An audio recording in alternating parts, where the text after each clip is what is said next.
Olá, queridos, a graça e a paz do nosso Senhor Jesus Cristo. Eu sou o Claudinei, pastor, e estou aqui gravando nosso próximo vídeo, mais um vídeo, graças a Deus, com o objetivo de crescermos um pouco no conhecimento das Escrituras, que é a palavra inspirada de Deus. E eu quero continuar falando com vocês um tema que nós temos mais usado aqui no canal, que é com relação à oração. E quero meditar com vocês hoje em alguns aspectos de Mateus capítulo 6, versículo 5 a 8.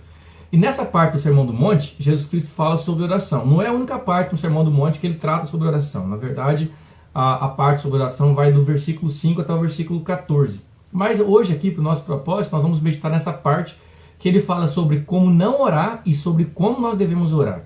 Então, a oração tem uma maneira certa de nós fazermos e tem uma maneira errada de nós fazermos. Então, nós vamos começar nosso vídeo falando sobre a maneira errada e depois sobre a maneira correta, tá bom? E fazendo algumas aplicações aí no final. Primeiramente, ele fala que nós não podemos orar, de acordo com o versículo 5, segundo os hipócritas. Segundo pessoas, o que são os hipócritas? São pessoas que oram na frente das pessoas, que têm uma aparência de vida de oração, uma aparência de piedade na presença das pessoas, mas que por trás, na vida particular, aquilo não é verdade para elas. Então são pessoas que oram apenas externamente, apenas em público.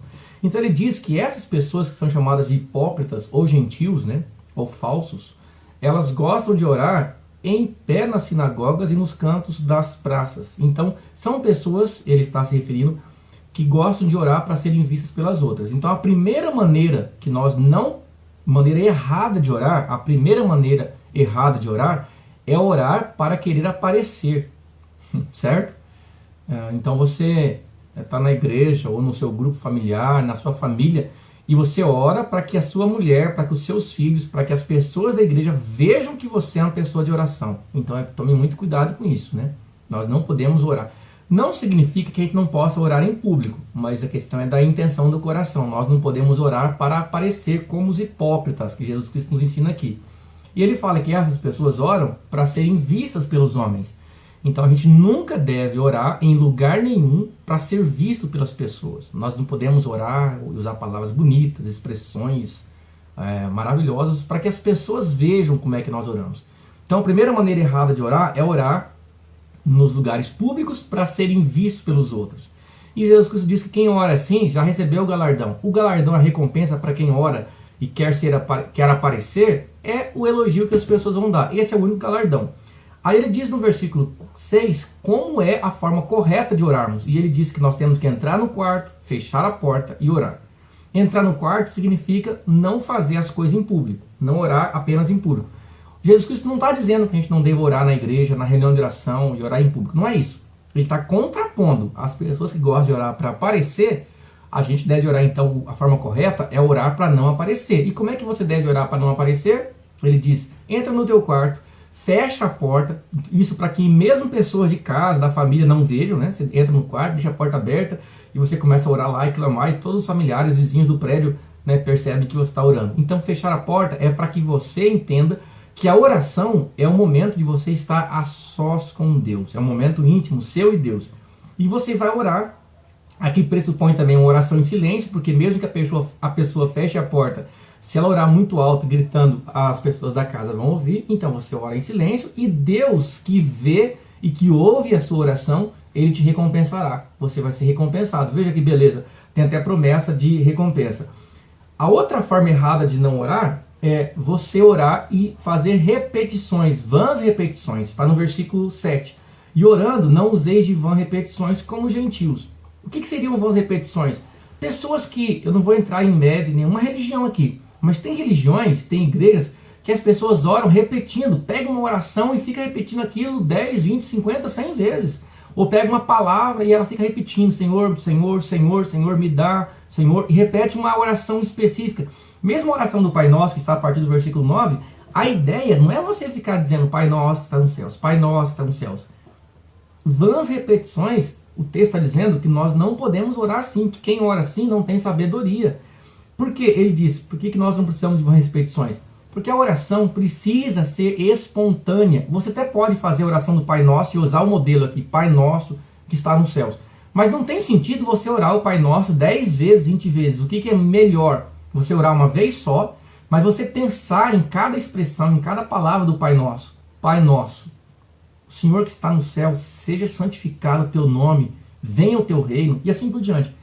Então os dois erros que Jesus critica nessa passagem das Escrituras é: orar para aparecer, não pode orar para aparecer, e 2, orar com vãs repetições, achando que com isso você vai conseguir convencer a Deus, certo? Qual é a maneira correta de fazer, segundo Jesus Cristo nos ensina, da oração particular? Orar de forma particular, no seu quarto, na sua vida privada, ter uma vida de oração, mas sozinho com Deus. Não precisa aparecer. Nós, de novo, não estamos tratando no contexto de igreja, mas falando da sua vida particular de oração. Orar sozinho com Deus. Ninguém precisa saber. Ninguém precisa saber o tanto que você ora. Não precisa saber das suas experiências pessoais. Elas são suas e com Deus. E a segunda forma correta, não usar de vãs repetições. Certo? Então você ora como você fala com um amigo. Não precisa postar a voz. Ó Deus, Senhor, nosso Pai. Não precisa. Não precisa ficar 1 hora repetindo as mesmas palavras. Pai nosso que estás nos céus. Senhor, me dá um apartamento. Senhor, me dá um apartamento. Mas seja sincero com Deus. Fale como você fala com um amigo. Senhor, estou morando de aluguel. E eu gostaria muito de comprar um apartamento. Me ajuda, Deus. Me dá um apartamento. Dá condições. Fala de verdade. Fala com sinceridade. Eu tenho certeza que você não chega para um amigo e você fala para um amigo assim: amigo, me empresta o seu carro. Amigo, me empresta o seu carro. Amigo, me empresta o seu carro. Ô meu amigo, me empresta o seu carro. Você não vai ficar falando, repetindo. Que chato. Fale de uma vez por todas. Meu amigo, você poderia me emprestar o seu carro? Isso é o modelo de oração que Jesus Cristo está dizendo. E ele diz no final, por que é que nossas orações não podem ser repetitivas? Por que você não precisa ficar martelando e repetindo as mesmas palavras? Ele fala que Deus já sabe das nossas necessidades antes mesmo de nós pedirmos. Então não tem razão para a gente ficar repetindo. Eu não estou dizendo com isso que você não deva pedir a mesma coisa vários dias, entendeu? Entendem? Você pode pedir a bênção para a cura do teu pai que está doente, hoje, amanhã, depois, e ficar 1 ano pedindo, 10 anos pedindo aquela cura. O que Jesus está dizendo é que na hora da oração, você não deve pegar uma fórmula pronta e ficar repetindo aquela fórmula, certo? Porque Deus é soberano, Ele é um Pai maravilhoso e Ele já sabe das nossas necessidades. Tudo bem? Espero que você intensifique sua vida de oração. Logo eu vou criar uma playlist só com oração. Vamos meditar mais para frente. E eu desejo do fundo do meu coração que a cada dia você tenha mais tempo com Deus para orar e para conhecer o Senhor. Um abraço, gente.